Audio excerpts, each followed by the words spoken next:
Hey YouTube, what is up? Today I'm going to be looking at the Kanto Yumis. These are supposed to be audiophile speakers that look super sick, so let's see if they stand up. So let's start with the specs. They are 6 ohms, they have 5-inch composite Kevlar drivers, 1-inch silk dome tweeters, a frequency response of 60 Hz to 20 kHz, a sensitivity of 87 decibels. Their cost on Kanto.com is $270. They are 8 inches deep, 7 inches wide, and 10 3/4 inches tall. There isn't much info on the crossover, so I can't really tell you anything about that. And their wattage is, well, unknown. On the site, for the active versions of the speakers, it claims 60 watts RMS, but active speakers are usually underpowered to begin with, so I don't know what their actual power handling is. I've heard people say they're pushing up to 300 watts to these speakers in forums.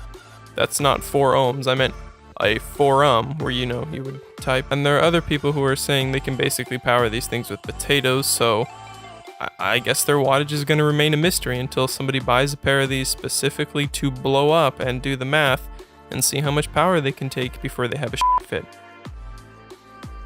Now let's look at the build quality. These speakers are very flashy looking, but I'd say the build quality is average.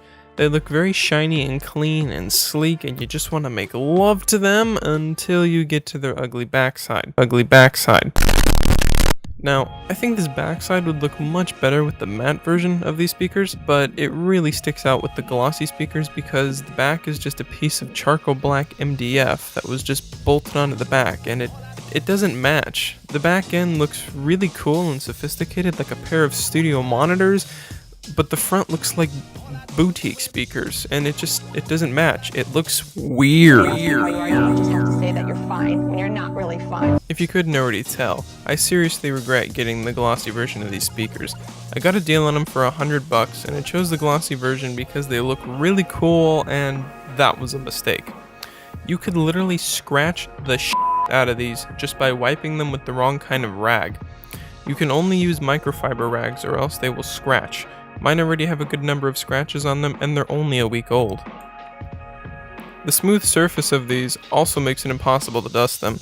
The dust just bunches up in the corners of the speakers, and if you let too much dust get on them, then they will scratch the next time you wipe them down. So if you're going to get these, I would say get the matte version because matte surfaces are so much easier to maintain, and the back side of the speakers will match better with the matte finish. They look so good, they're just so fragile.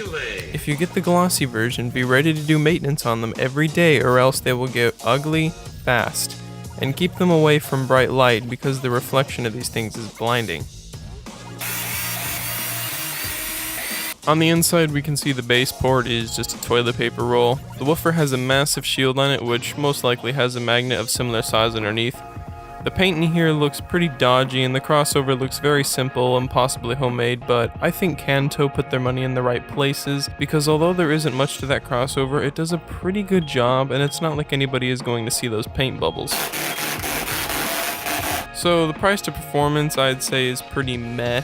They do provide a lot for their price, but there is definitely some competition out there. If you look on Amazon, there are some pretty good to decent speakers that aren't overly expensive, like the Edifier R1280Ts, the Klipsch R15Ms, the Polk T50s, the Yamaha NS6490s, the Polk TSI 100s, the Serwin Vega SL5Ms, the Klipsch RB51s, One eternity later, the Mackie MR Mark IIIs.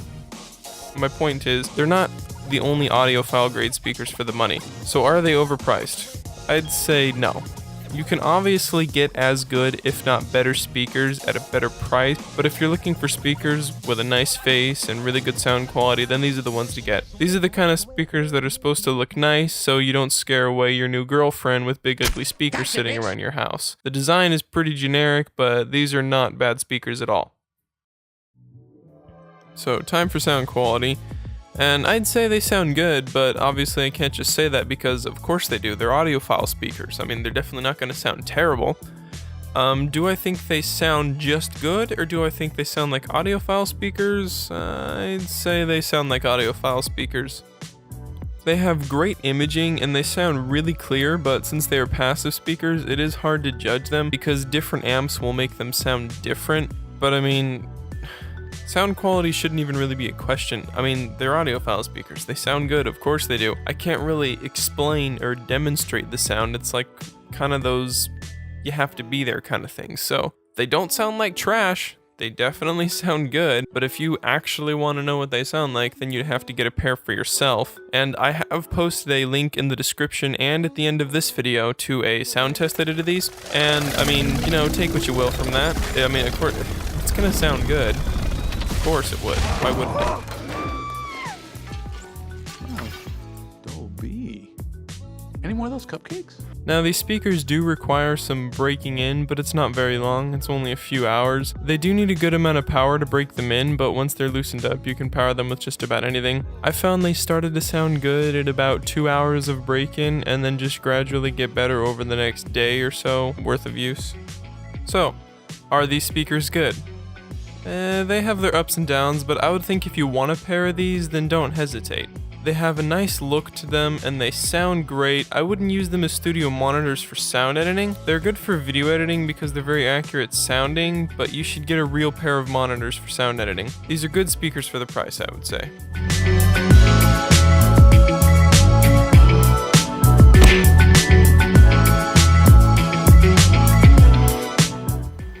So you'd say that's pretty heavy?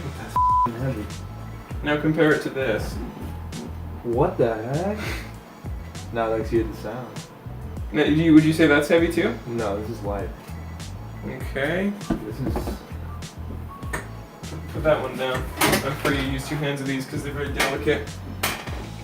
This is light. Really light? Yeah. Would you say it kind of feels cheapish light? Not really, not cheapest, but it's light. Yeah. Now this looks cheap, but it feels... Yeah, those I admit look terrible, but they sound really good. Like, hear 'em.